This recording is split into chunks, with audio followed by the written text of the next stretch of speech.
விடியல் தானே நீங்கள் ஏற்கனவே வாதம் வச்சீங்க. அந்த விடியல் ஆட்சி தொடரட்டும்னு சொல்ல வேண்டியானே. தமிழகம் தலை குனியாது, தமிழகம் குப்புற கிடக்காது. எதுக்கு இந்த மாதிரி வாதமெல்லாம்? நாங்கள் சொல்கிறோம்ல எம்ஜிஆர் ஆட்சியை கொண்டு வருவோம்னு. என்னைக்காவது கலைஞர் ஆட்சியை கொண்டு வருவோம்னு அவர் சொல்கிறாரா? என்ன காரணம்?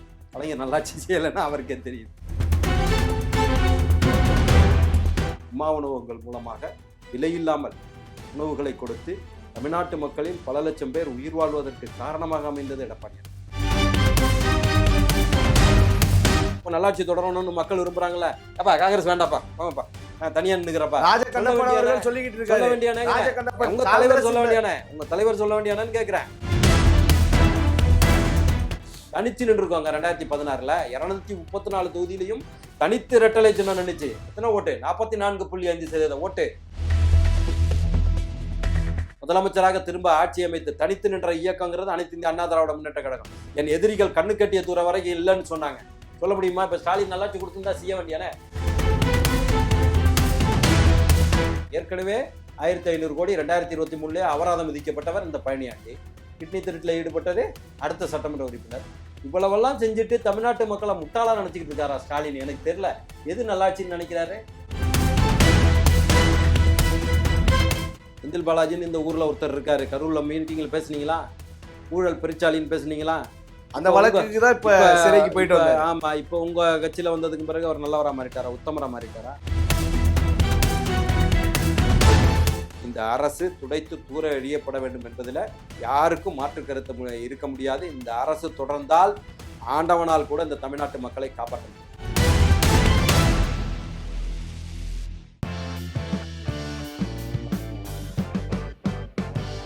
ஜெம் தொலைக்காட்சி நேயர்களுக்கு வணக்கம். இன்றைய சிறப்பு நேர்காணலில் நம்மோடு அனைத்து இந்திய அண்ணா திராவிட முன்னேற்ற கழகத்தினுடைய செய்தி தொடர்பாளர் மற்றும் வழக்கறிஞர் திரு காசிநாத பாரதி அவர்கள் இணைந்துள்ளார். அவரிடம் அரசியல் சார்ந்த பல கேள்விகளை முன்வைப்போம். சார் வணக்கம். வணக்கம். எப்படி சார் இருக்கீங்க? நல்லா இருக்கும்ப்பா.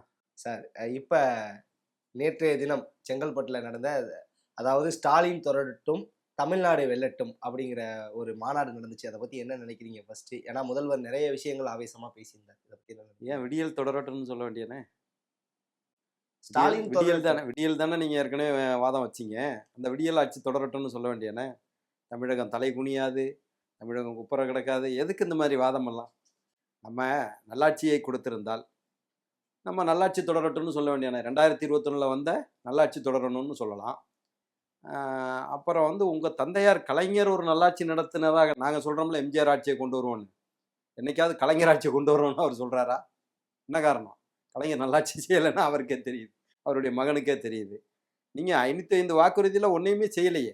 அதுதானே இன்னைக்கு தமிழ்நாடு ஃபுல்லாக போராட்டம் நடந்துகிட்டு இருக்கிறது. ஊராட்சி செயலாளர்லேருந்து ஆரம்பித்து, செவிலியர்கள்லேருந்து ஆரம்பித்து, அரசு ஊழியர்கள்லேருந்து ஆரம்பித்து, ஆசிரியர்கள்லேருந்து ஆரம்பித்து, சத்துணவு பணியாளர்கள்லேருந்து ஆரம்பித்து, துப்புரவு தூய்மை பணியாளர்கள்லேருந்து ஆரம்பித்து, யார் போராடாத துறை என்ன இருக்குது? என்ன இவ்வளவு பேரை கஷ்டத்தில் தள்ளிட்டு ஆட்சி தொடரணும்னா எதுக்காக அந்த ஆட்சி தொடரணுங்கிறது வாதத்தை சொல்லணும்ல நீங்கள். ஆனா குறிப்பா சொல்லக்கூடிய ஒரு விஷயம், எந்த மாநாடு போனாலும் முதல்வர் அவர்கள் சொல்லக்கூடிய விஷயம், நம்ம பண்ண நல்லதை மக்கள் இடத்துல சொல்லுங்க, மக்களே ஓட்டு போடுவாங்க. அந்த நல்லது என்னன்னு கேட்கிறேன். இந்த 1000 ரூபாயை தவிர விடியல் பயணம். விடியல் பயணம்லாம் யாருங்க? அதாவது ஒரு உழைப்புக்கு போறவங்க அதுக்கான செலவை பண்ணாம போறது கிடையாது. என்ன வெறுமனே ஒருத்தன் பஸ்ல ஏறி பயணிக்க போறதும் கிடையாது. சரிங்களா? நீங்க ஒரு 50,000 சம்பாதிக்கவோ 5,000 சம்பாதிக்கவோ தான் நீங்க ஒரு வேலைக்கு போறீங்க, செய்ய போறாங்க. அந்த அளவுக்கு பேருந்து கட்டணமாகிய ஒரு 5 ரூபாயையும் 10 ரூபாயும் கொடுக்க முடியாம தமிழ்நாட்டு மக்கள் கிடையாது. அதேதானே இப்ப நியாயமான எடப்பாடி அவர்களும் சொல்லியிருக்காரு. நியாயமான கோரிக்கைகளை வச்சா நம்ம நியாயமா பேசலாம். சரிங்களா? அவர் அதை தவிர வேற சொல்லுங்களேன். சரி, அந்த விடியல் பயணத்தை விடுங்க. நான் முதல்வன் திட்டம் இதெல்லாம் சொல்றாங்க. வார்த்தை ஜாலங்கள்ல என்ன வேணாலும் சொல்லலாம். வீடு தேடி மருத்துவம். அதாவது நீங்க அதை ரெண்டையும் கம்பாரிசன் பண்ணுங்க.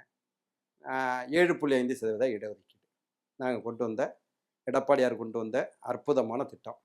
என்ன அதாவது அந்த 7.5%ங்கிறது கிராமப்புற ஏழை மாணவர்கள். அனிதா செத்து போனாங்களே, அன்றைக்கு அந்த 7.5% இடஒதுக்கீடு இருந்திருந்தால் அனிதாவினுடைய மரணம் நிகழ்ந்திருக்காது. நீட்டுக்காக அவங்க தற்கொலை செஞ்சுக்கிட்டு இருக்க வேண்டிய அவசியம் இல்லை. கிராமப்புற ஏழை மாணவர்களுடைய கனவை, அதாவது இன்னைக்கு எம்பிபிஎஸ் படிப்பு படிக்கணும்னா 1 கோடி ரூபா வேணும்.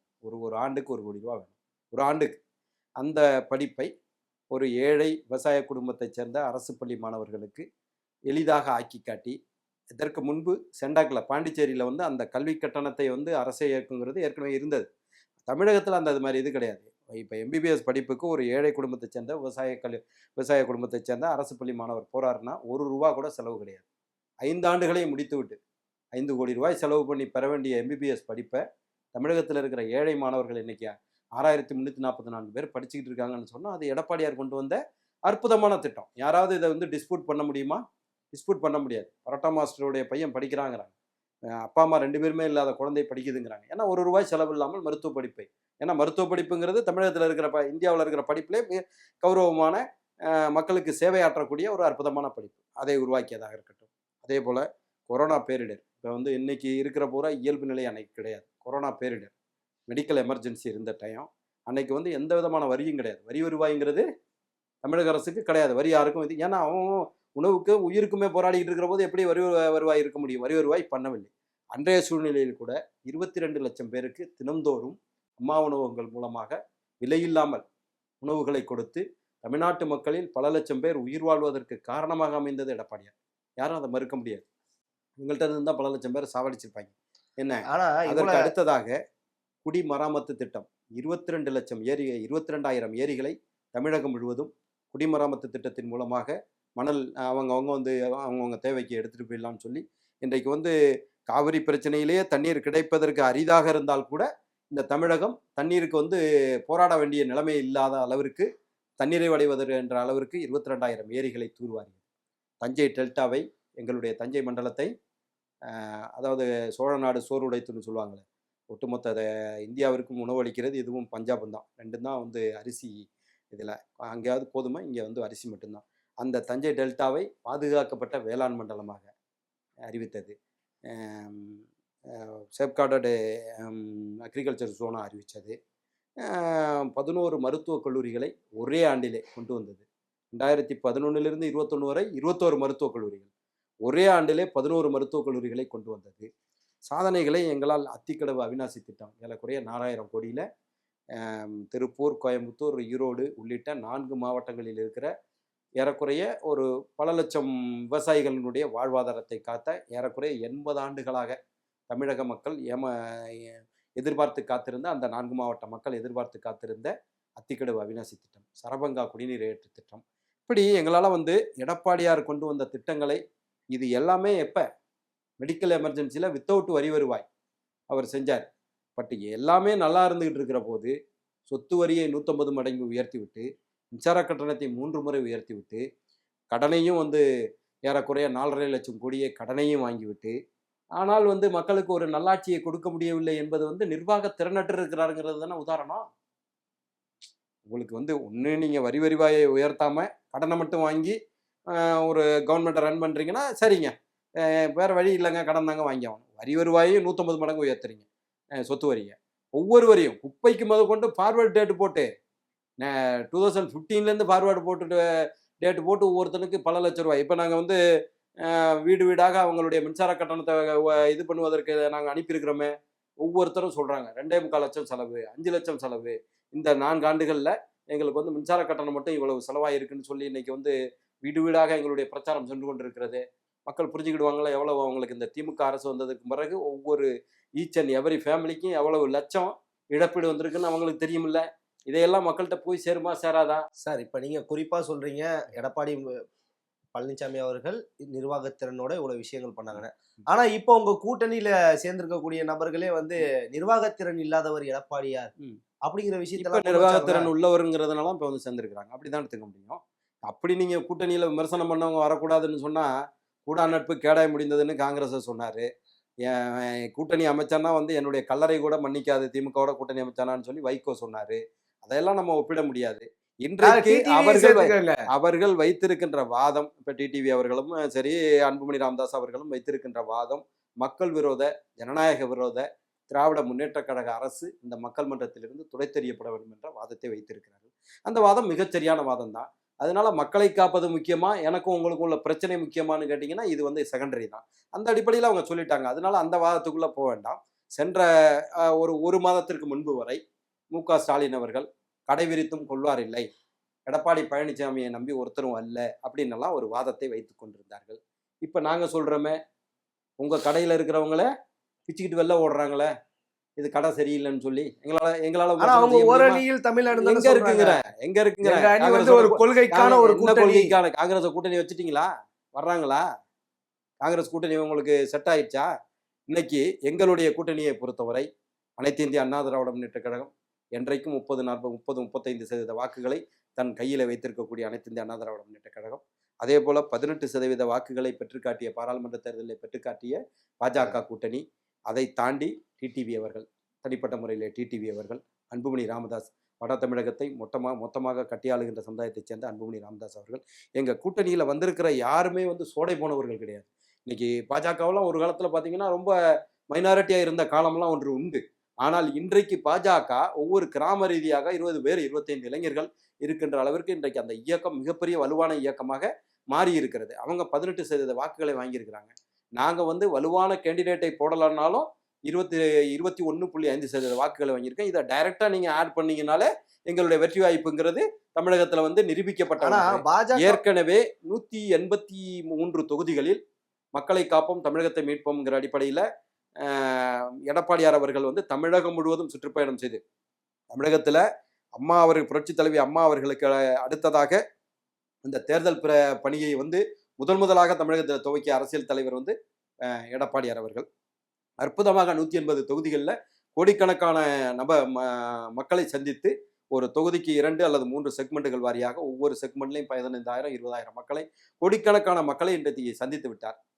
அப்படி ஒரு நல்லாட்சியை ஸ்டாலின் அவர்கள் தந்திருந்தால் தமிழகம் முழுவதும் அவர் வந்து பிரச்சாரத்துக்கு செய்யலாமே. நீங்க ஏன் அரசு விழாவா நடத்துறீங்க? அரசினுடைய செலவுல உங்களுக்கு தேர்தல் பிரச்சாரத்தை செஞ்சுக்கிட்டு வர்றீங்க. அப்போ கூட அங்க சிஸ்டமேட்டிக்கா மக்களை கூட்டுகின்ற ஆர்டிபிஷியல் கூட்டமாக தான் இருக்கே தவிர பொதுமக்கள் கூட்டமாக இல்லை. எடப்பாடியார் கூட்டம் அப்படியெல்லாம் இல்லை. பல்லாயிரம் பேர் பல லட்சம் பேர் கூடுகின்ற சாதாரண பொதுமக்கள். ஏன்னா எதிர்கட்சியா இருக்கிறோம். அப்படி வருகின்றது என்று சொன்னால் அவர் செய்த நல்லாட்சி தான். இன்னைக்கு திமுக காரங்களே சொல்றாங்க உங்க தலைவர் ஆட்சி நல்லாட்சி தாங்க இருந்துச்சு அப்படின்னு சொல்லி அவங்களே சொல்லுகின்ற அளவுக்கு தான் இன்றைக்கு இருக்கு. குறிப்பா ஆனால் இன்றைக்கு திமுகவை பொறுத்தவரை அவர்களுடைய கூட்டணியில நீங்க வந்து என்ன இது வரைக்கும் ஓரிரு வாரங்களுக்கு முன்ன வரைக்கும் என்ன சொல்லிட்டு இருந்தாங்க? எங்க கூட்டணி வந்து கான்கிரீட் கூட்டணியா இருக்கு, எங்க கூட்டணி வந்து கட்டுக்கோப்போடு இருக்கிறது, கட்டு குலையாமல் இருக்கிறது, கொள்கைக்கான கூட்டணி. என்ன கொள்கை? 1.5 லட்சம் தமிழர்களை கொன்ற காங்கிரஸ் பேரியக்கம் வந்து என்ன கொள்கை? எதுக்காக கட்சி ஆரம்பிச்சாரோ வைகோ? எதை எதிர்த்து கட்சி ஆரம்பிச்சாரோ? ஒன்று வாரிசு அரசியல். இன்னைக்கு யார் அவர் முன்னிலைப்படுத்துறாரு? எதுக்காக மல்லை சத்யாவை நீக்கினாரு? என்ன அதனால வந்து எப்படி பிரபலகுமார் மொகந்தாங்கிறவர் வந்து இந்தியாவில் முதலாக அஸ்ஸாம் கணபரிஷத்துங்கிற மாணவர் விடுதலை முன்னணி ஆரம்பிச்சு எதை எதிர்த்து தெரியுமா ஆரம்பிச்சாரு? அஸ்ஸாம்ல நடக்கிற ஊழலை எதிர்த்து கட்சி ஆரம்பித்தவர் வந்து பிரபலகுமார் மொகந்தா. ஊழலை ஒழிப்போன்னு சொல்லிட்டு முதலாக இந்தியாவில் ஊழல் வழக்கில் உள்ள போனது யார் தெரியுமா? அதே பிரபலகுமார் மொகந்தா. 45 வயதுல இந்தியாவை கட்டியாண்ட தேசிய முன்னணின்னு கேள்விப்பட்டிருப்பீங்க. விபி சிங் பீரியட்ல அன்னைக்கெல்லாம் கலைஞருக்கு அடுத்த சேர்ல உட்கார்ந்தவர் இன்னைக்கு இருக்கிறாரா பிரபலகுமார் மொகந்தா? தெரியுமா உங்களுக்கு? அது போல வாரிசு அரசியலை எதிர்த்து கட்சி ஆரம்பிச்சுட்டு அந்த வாரிசு அரசியலுக்காகவே இன்னைக்கு மல்லை சத்யாவை நிற்கின்ற அளவுக்கு உங்க கூட்டணியில யாருங்க உருப்படியா இருக்கிறா? நான் என்ன கேட்கிறேன், நீங்க அந்த கரூர் சம்பவம் நடந்த போது திமுகவில் உள்ளவங்க எல்லாம் என்ன சொன்னாங்க? 41 பேரை கொன்னுட்டாங்க அப்படின்னு சொன்னாங்க. ஆனா விஜய்க்கு ஆதரவா அதிமுக தான் பேசுறாங்க. அன்றைக்கு இரவே உங்க கூட்டணியில நீங்க என்ன சொல்றீங்க? கான்கிரீட் கூட்டணியா? அந்த கான்கிரீட் கூட்டணியினுடைய இந்தியா கூட்டணியினுடைய பிரதமர் வேட்பாளர் ராகுல் காந்தி பேச்சுவார்த்தை அங்க நடத்த ஆரம்பிச்சார். அன்னைக்கே அது ஏன்னு நான் ஒரு காரணத்தை சொல்றேன். இந்த திராவிட முன்னேற்ற கழக அரசு இங்க சென்னையில நடக்கிற தமிழகத்துல நடக்கின்ற போராட்டங்களை கூர்ந்து கவனித்துக்கிட்டு இருக்காரு ராகுல் காந்தி. அதனால வந்து இவங்க நல்லாட்சியை கொடுக்கல, இவங்களோட கூட்டணி வைக்க வேண்டாங்கிற மனநிலையில் தான் அவர்கள் இருக்கிறார்கள். நேற்றைக்கு முதல் நாள் வரை பிரவீன் சக்கரவர்த்தியாக இருக்கட்டும், மாணிக்கம் தாக்கூராக இருக்கட்டும், காங்கிரஸ்ல இருக்கிற 2ஆம் கட்ட தலைவர்களாக இருக்கட்டும், என்ன நாங்க வந்து டெல்லியில போய் பேசணும்னா அந்த பாருங்க அடிமை ஓடிட்டாருன்னு நீங்க வாதத்தை வைக்கிறீங்க. கனிமொழி டெல்லியில தானே போய் பேசினாங்க. டெல்லிக்கு தானே போய் ஆகணும். அப்புறம் முதலமைச்சர் போகக்கூடாதா? பிரதமரை பார்க்க முதலமைச்சர் போகக்கூடாதா? எல்லாத்துக்கும் வாதம் வைக்கிறேன்னா வைக்கலாம். இவங்க போனதை மட்டும் நீங்க வந்து அப்படி பேசுவீங்க, நாங்க போனா மட்டும் இப்படி பேசுவீங்க. சென்ற வாரம் வரைக்கும் என்ன பேசுனீங்க? கூட்டணிக்கு ஆளே இல்லைன்னு பேசுனீங்க. இன்னைக்கு பேசுங்களேன். திமுக கூட்டணி திக்கி திணறுகிறது, வருவதற்கு ஆட்கள் இல்லை. காங்கிரஸ் ஏன் இன்னைக்கு வரைக்கும் பிரவீன் சக்கரவர்த்தியை முன்னிலைப்படுத்தி அவங்க ஏன் இதுல பேசிக்கிட்டே இருக்கிறாங்க? கூட்டணி சரி அவ்வளவு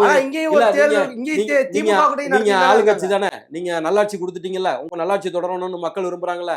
அப்பா காங்கிரஸ் வேண்டாப்பா, வாங்கப்பா நான் தனியா நின்னுக்கிறப்பா ராஜ சொல்ல கண்ணப்பன் வேண்டியதானே அவர்கள் சொல்லிக்கிட்டு சொல்ல இருக்காரு. வேண்டியானே ராஜ கண்ணப்பன் உங்க தலைவர் காங்கிரஸ் சொல்ல இந்த- வேண்டியானே உங்க தலைவர் சொல்ல வேண்டியானு கேக்குறேன். நீங்க சொல்றீங்கல்ல நாங்க அப்படி நல்லாட்சி கொடுத்துட்டோன்னு. நீங்க பிரமாதமான ஆட்சியை நீங்க கொடுத்துருந்தீங்கன்னா அப்ப அவன் வேண்டாப்பா அவனை எதுக்குப்பா எக்ஸ்ட்ரா பிட்டிங்க வச்சுக்கிட்டு சொல்லிடலாமே. பயம். அவங்க கூட்டணிக்கு வந்தாலே இங்க வெற்றி பெற முடியாது. நான் சொல்ற மாதிரி ஒரு மிருக பலத்தோடு ஒரு அசுர பலத்தோடு, மிருக பலங்கிற வார்த்தை கூட தவறாக இருக்கலாம், ஒரு அசுர பலத்தோடு கூட்டணி இன்னைக்கு அனைத்து இந்த அண்ணா திராவிட முன்னேற்ற கழக கூட்டணி தனிச்சு நின்று இருக்காங்க. 2016 234 தொகுதியிலையும் தனித்து இரட்டலை சின்னம் நின்னுச்சு. எத்தனை ஓட்டு? 44.5% ஓட்டு. அன்றைக்கு வந்து முதலமைச்சரா வரமாட்டாங்கன்னு சொன்னாங்க. முதலமைச்சராக திரும்ப ஆட்சி அமைத்து தனித்து நின்ற இயக்கங்கிறது அனைத்து இந்திய அண்ணா திராவிட முன்னேற்ற கழகம். என் எதிரிகள் கண்ணு கட்டிய தூரம் வரைக்கும் இல்லைன்னு சொன்னாங்க. சொல்ல முடியுமா? இப்ப ஸ்டாலின் நல்லாட்சி கொடுத்திருந்தா செய்ய வேண்டியானே. நான் இன்னொரு வாதத்தை வைக்கிறேங்க. 8 கோடி மக்களும் நல்லா இருந்தா நீங்க ஏன் 8 பேரை அழைச்சிட்டு வந்து ஃபங்க்ஷன் நடத்துறீங்க? அப்பா அப்படி பண்ணாரு, அப்பா இப்படி பண்ணினாரு. அப்ப அந்த 6999 பெண் குழந்தைகள், பாதிக்கப்பட்ட பெண் குழந்தைகள் இருக்காங்கல்ல போக்சோ வழக்குல, அவங்க எல்லாம் எப்படி சொல்லுவாங்க? அயோக்கிய அப்பான்னு சொல்ல மாட்டாங்களா? எங்களை பாதுகாக்காத அப்பான்னு சொல்ல மாட்டாங்களா? மோசமான அப்பான்னு சொல்ல மாட்டாங்களா? அஜித்குமாரோடைய அம்மா பேட்டி கொடுக்குறாங்களே, என்ன காரணத்துக்காக கொண்டாங்கன்னே தெரியலங்கிறாங்க. ஜாபர் சாதிக்க போல மெத்தப்பட்ட மீனை கடத்தினானா, இல்லை ஒரு ஏடிஎம் கொள்ளையடிச்சிட்டானா? காரணமே தெரியாம ஒரு அப்பாவி உயிர் அடித்து கொல்லப்பட்டிருக்கிறான். யாரால? வேலியே பயிரை மேய்வதை போல சட்டத்தை பாதுகாக்க வேண்டிய காவல்துறையாலேயே அடித்து கொல்லப்பட்டிருக்கான். நான் என்ன சொல்றேன், ஒரு வலுவான காரணம் இருக்கு. அவன் ஒரு 10 கொலையை செஞ்சவன், சமூக விரோதி, அடிச்சு கொண்டுட்டாங்கன்னா சரி. என்னன்னே தெரியாம ஒருத்தனை அழைச்சிட்டு போய் கொள்றாங்கன்னா இதை வந்து ஜீரணிக்க முடியுதா? தமிழ்நாட்டில் சட்டம் ஒழுங்கு இருக்கா? 5000 கொலைகள் நடந்திருக்கின்றன தமிழகத்துல. இந்த காவல்துறையினுடைய அத்துமீறல், அண்ணாநகர் பாலியல் வழக்குல உங்களுக்கு தெரியும், அந்த சிறுமி 10 வயசு சிறுமி கற்பழிக்கப்பட்ட வழக்குல நம்ம இதை அவங்க பேச பெற்றோர்கள் கம்ப்ளைண்ட் கொடுக்க வர்றாங்க, பெற்றோர்களை அடிச்சு தாக்குறாங்க. அதே போல வந்து திருவண்ணாமலையில தாயின் முன்னிலையிலே மகளை கற்பழித்தது. காவல்துறை இங்க காவல்துறை அக்கா கனிமொழி அவர்கள் கலந்து கொண்ட கிருகம்பாக்கம் கூட்டத்துல உங்க திமுகவை சேர்ந்த பொறுப்பாளர்களே பெண் காவலர் மீது அபியூசிங் பண்ணது. அந்த காவலர் வந்து இன்னைக்கு அந்த வழக்கை வாபஸ் வாங்கிட்டாங்க தெரியுமா, தமிழக அரசினுடைய அழுத்தத்தால. அப்ப இங்க வந்து சட்டம் ஒழுங்கு இருக்கு. நான் இதை வந்து சாதாரண பப்ளிக் செய்யறான்னா நீங்க சொல்ற வாதம் சரி. இதை வந்து காவலர்களே செய்யறான்னா அம்மா பேரில் செஞ்சிருவானா? செஞ்சுட்டு பதவியில திரும்ப இருந்துருவானா? என்ன பண்ண முடியுமா? ஞானசேகரன் வழக்கா இருக்கட்டும், அதே போல கோவை பாலியல் மாணவி கற்பழிக்கப்பட்ட வழக்கா இருக்கட்டும், சென்னையில் நந்தனம் கல்லூரியில அந்த முதல்வரே கேண்டீன்ல ஒர்க் பண்ணவங்கள அடுத்தடுத்து தினந்தோறும் இந்த அரசை காவு வாங்குவதற்காக தினந்தோறும் ஒரு நிகழ்வுகள் நடந்து கொண்டிருக்கின்றன. உங்க மேல இந்த அரசின் மீது ஒரு துளியாவது பயம் இருந்தால், உங்க காவல்துறை அதிகாரிகளுக்கு, இந்த மாதிரி தப்புகளை செய்யற காவல்துறை அதிகாரிகளுக்கு, இந்த மாதிரி தப்பு செய்கின்ற பொதுமக்களுக்கு, இந்த மாதிரி தப்பு செய்கின்ற உங்க கட்சிக்காரர்களுக்கு ஒரு துளியாவது பயம் இருந்தா அந்த கல்குவாரியை வந்து இது பண்ண போறாங்க. பத்திரிகையாளர்கள் அவங்களுடைய கடமையை செய்யறாங்க. நீங்களும் பத்திரிகையாளர் தான். அவங்கள வந்து நீ ஒரு எம்எல்ஏவே வந்து நின்று தாக்குவியா? ஏதோ உன்னுடைய அடிப்படை தாக்குறான்னா கூட சரி, நீனே வந்து நேரடியாக நின்று பழனியாண்டி எம்எல்ஏ, ஸ்ரீரங்கம் எம்எல்ஏ தாக்குறதை நீங்க பார்த்துருப்பீங்க. என்ன அந்த அவ்வளோ ஊழத்தை வந்து நம்ம வீட்டில் இருக்கிற, நீங்க யாருக்கோ நடக்குதுன்னு நினைக்க வேண்டாம், நம்ம வீட்டில் இருக்கிற ஒரு ஃபேமிலி மெம்பருக்கு நடந்துச்சுன்னா நம்ம எப்படி அதை உணர்வுபூர்வமாக எடுத்துக்கோமோ அப்படி எடுத்துக்கணும்.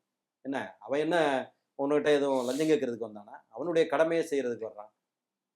இந்த மாதிரி இயற்கை வளங்களை கொள்ளையடிப்பது என்பது வித்தவுட் இன்வெஸ்ட்மெண்ட் எதுவுமே கிடையாது. வெட்டி விற்க வேண்டியதுதான்.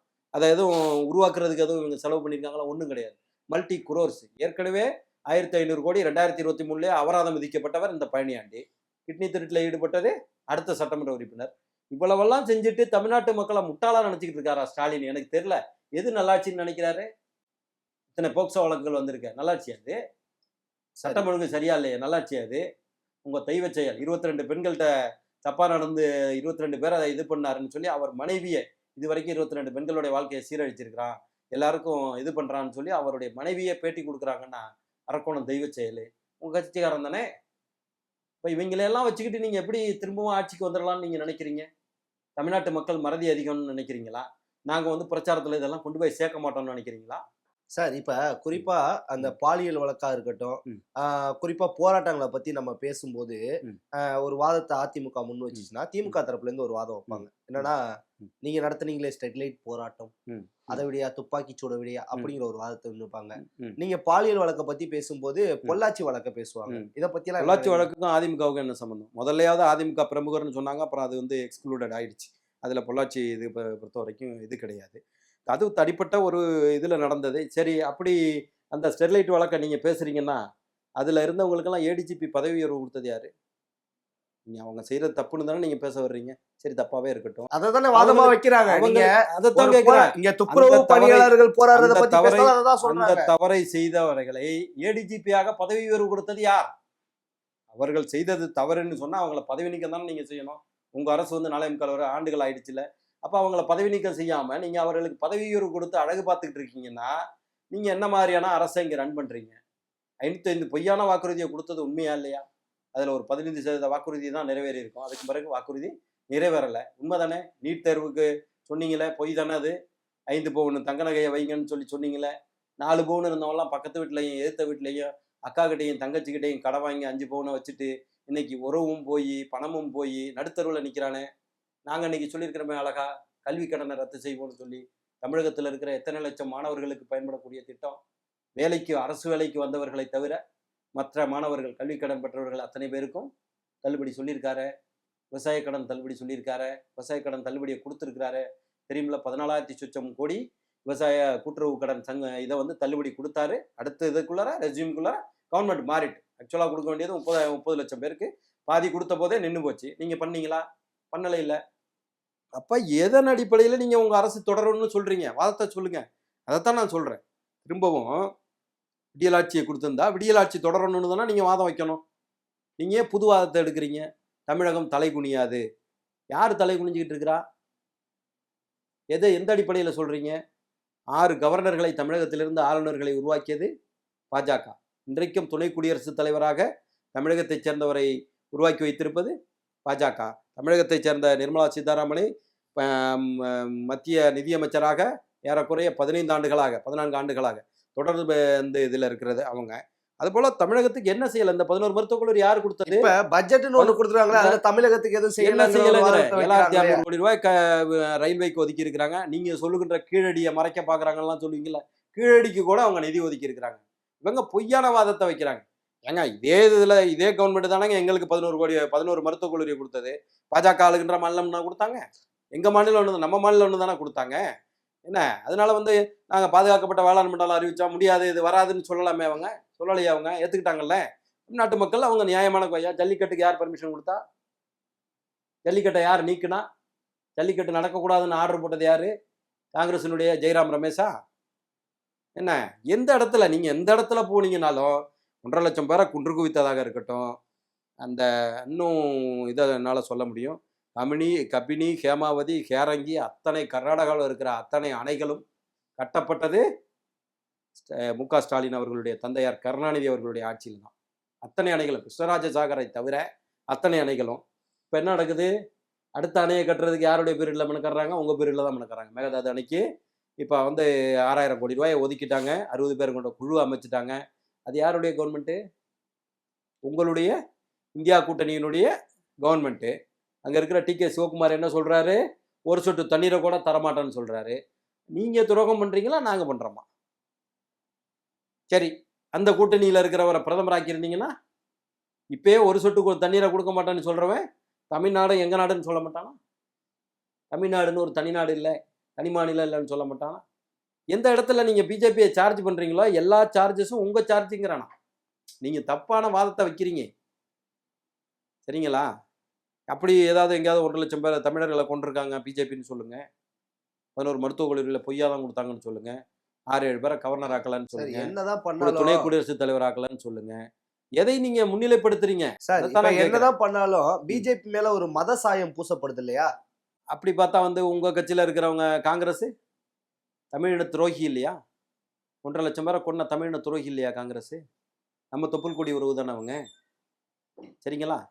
அதனால வந்து எந்த வாதம் நீங்க வைத்தாலும் பூமராங்க ஐயும் உங்களை நோக்கி தான் திரும்பும். இப்ப குறிப்பா தமிழகத்துல ஊழல் வந்து உச்சத்துல இருக்கு.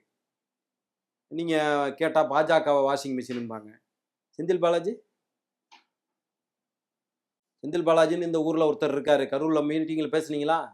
ஊழல் பெருச்சாலின்னு பேசுனீங்களா?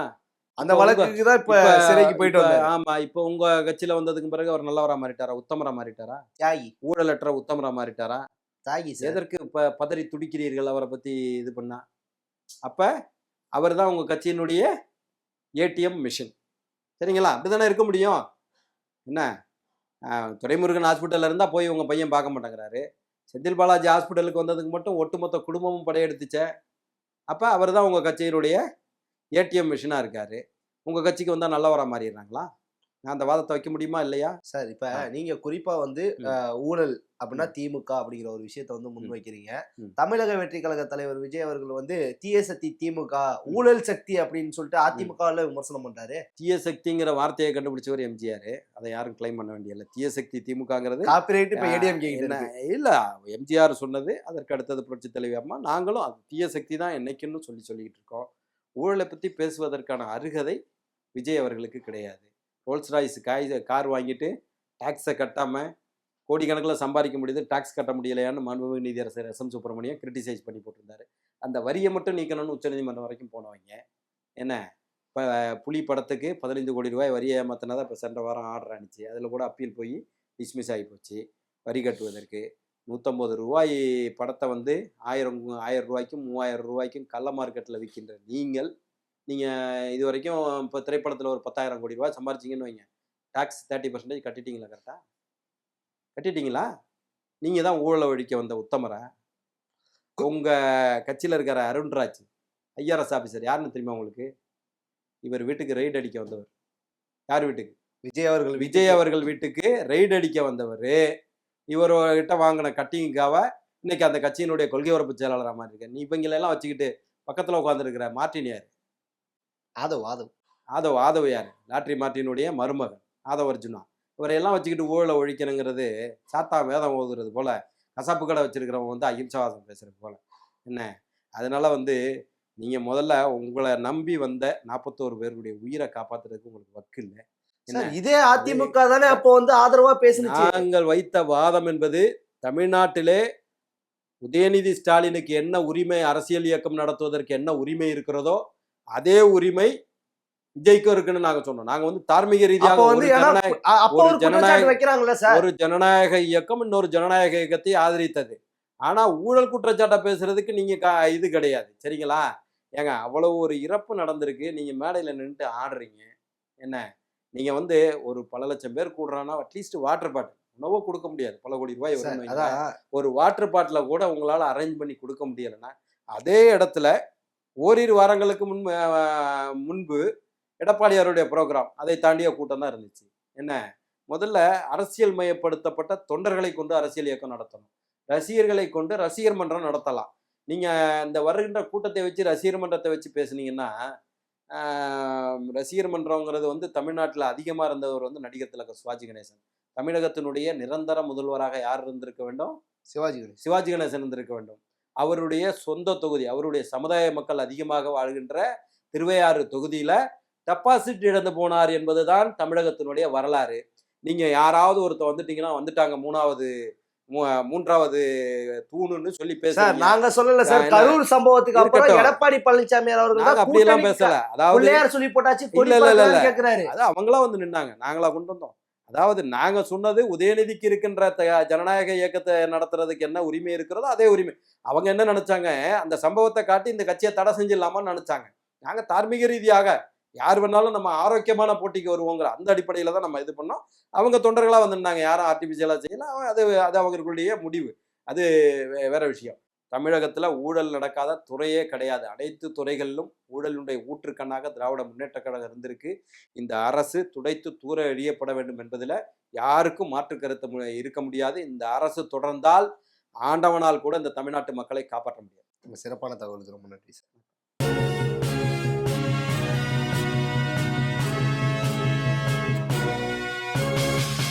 உடனுக்குடன் அப்டேட் தெரிந்து கொள்ள ஜெம் டிவி தமிழ் ஆப்பை இன்ஸ்டால் செய்யவும்.